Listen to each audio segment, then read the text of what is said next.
dear Eike-ji. Ah, yes. Hi. So you've been living here at MERU for 30 years already? Something like this, right from the beginning. Yes. Yeah. And what is your role here? What do you do? Well, MERU is also the international capital of the global country of world peace, and it's the administrative headquarters, and there are Rajas living here and ministers. So the Rajas are in charge of terms, in terms of action, and the ministers are in charge of the knowledge. So in my case, the knowledge is Vedic architecture. Very nice. Can you tell us a little bit about Vedic architecture, which is also called Vastu, for those who've never heard of it? Well, you may have noticed that all the houses built according to Vastu are facing towards east. East is the direction of the rising sun, and as it rises in the east, it generates some particular type of energy, and then when it sets on the other side in the west, it also generates a different type of energy. So there is some kind of different qualities which are in a way opposing to each other. So because of that, these different energies that are created by nature and natural law, also the rooms in the house are arranged in a particular way, and the buildings are designed according to some symmetry and proportionate rules and like that. So this is Vedic architecture in a nutshell. You're also one of the board members of MERU Development Corporation, which will build MERU apartments here on the campus. And my question is, why did you decide to join the team? Well, actually, I have not decided. We had at some point, we had a brainstorming, what else can we do on the MERU campus, and because it is kind of a self-contained operation, we thought we should give the opportunity to other people also to come and live here and enjoy the program and the Vedic lifestyle that is being propagated here. So then we designed an apartment building for people to come and stay here, either permanently or on a temporary basis, like that. In the 80s, when this land was bought, what was Maharishi's initial vision for this land? Well, Maharishi had been in Salisbury, and that was the capital of the Age of Enlightenment, and it was kind of getting too small.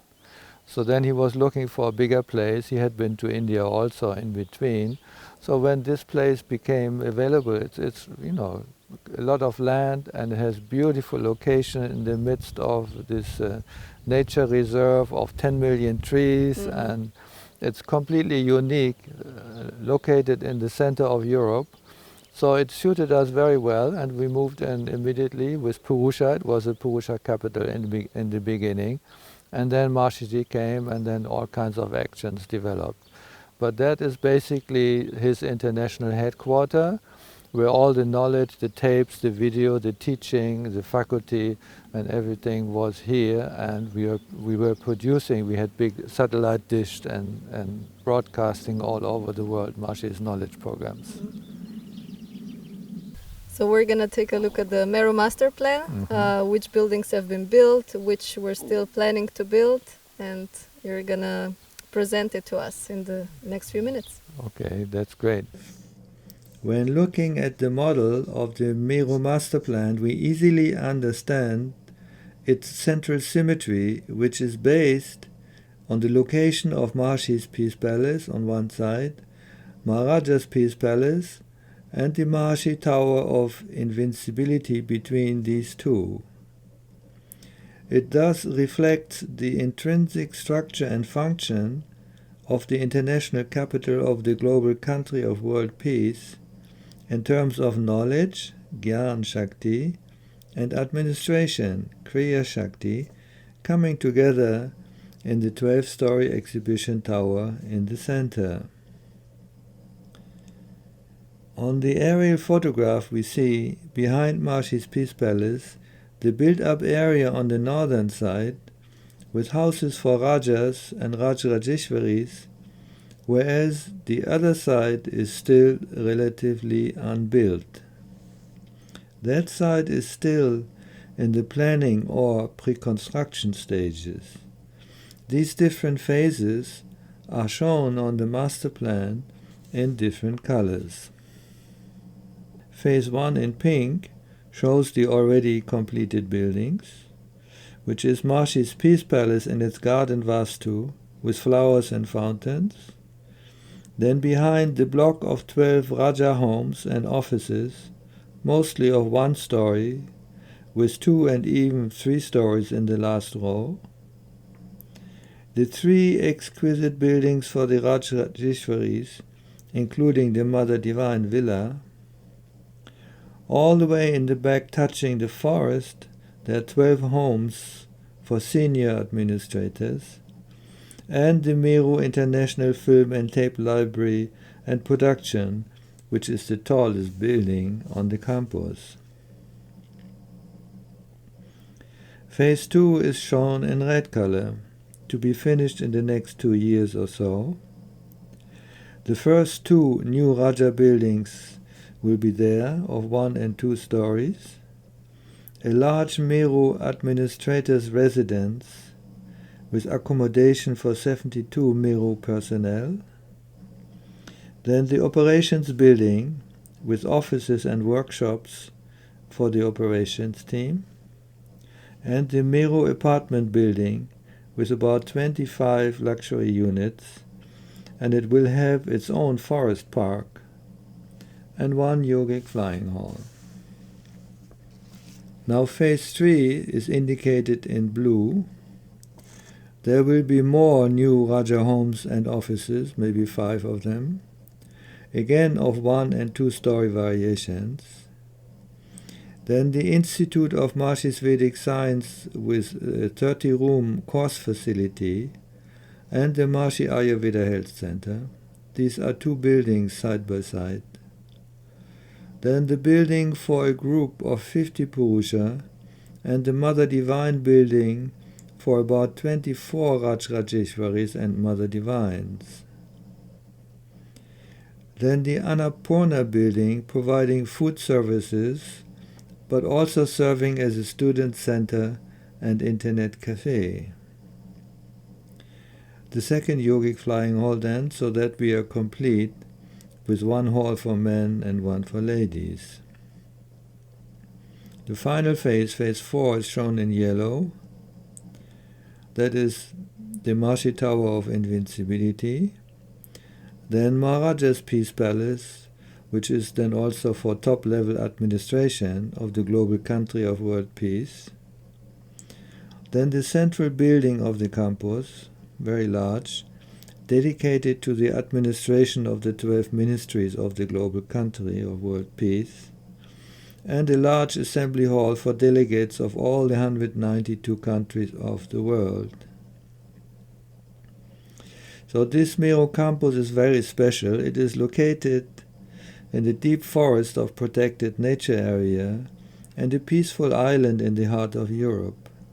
It is our great joy to fulfill Maharishi's vision of the international capital of world peace and make it into an ideal place of learning from where Vedic knowledge and its application can effectively radiate through a structure of global administration to make Maharishi's programs available to all the people in the world for peace and progress in full harmony with nature and natural law.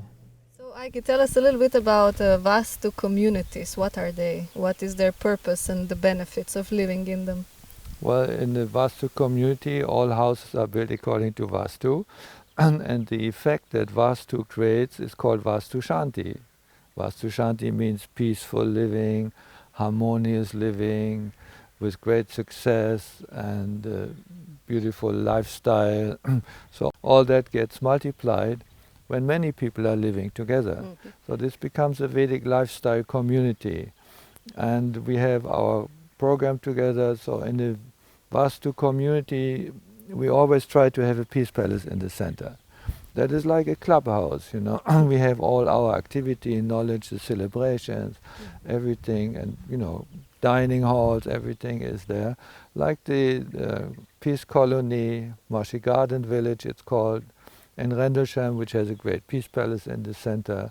In Lelystad, they are building something like this. And Raja Eckhart and Lila, they are building, proposing something in Erfurt. There's a peace palace, but now they expand, So living together in great harmony, supporting each other, having program together, that increases the coherence in one's own life and also, for the country. It's a great way of doing it. Beautiful. And so we're here now at MERU, and there's some residential houses as well. And this actually is also a Vastu community in a way, but it's different from those that you've explained. Well, on the MERU campus, of course, all the people here have a function and have a job and like that and work on the common goal. But in a normal, as you would say, peace colony in the vicinity of a big city, they all have their own jobs, their own families and their own lifestyle, but they do the program together. So that's kind of a slight difference. And one thing for me which is very special for, I've been living here for 2 years and a half, and the Maharishi's Peace Palace is here, and it feels that I'm very close to him in some way, even though he's not here anymore.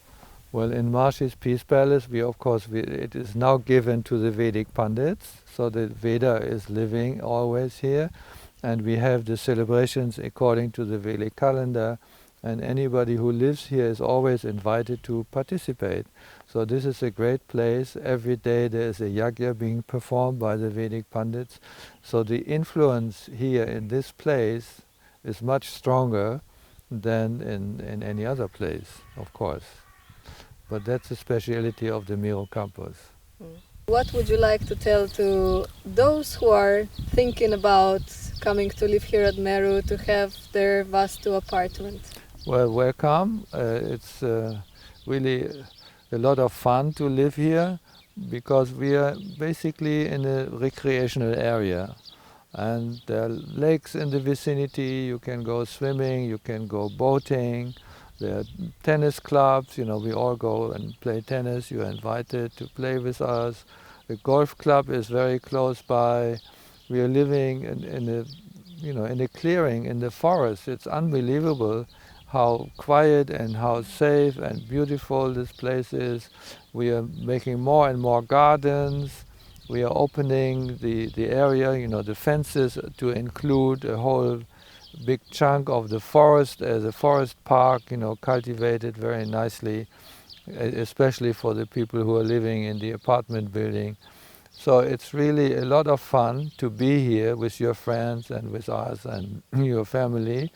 And at the same time, you enjoy the highest knowledge and all the Vedic celebrations and the Vedic Pandits. So everything, the best of the world is here located in the MERU campus. Please come and join us. Jai Gurudev. Jai Gurudev. Thank you so much.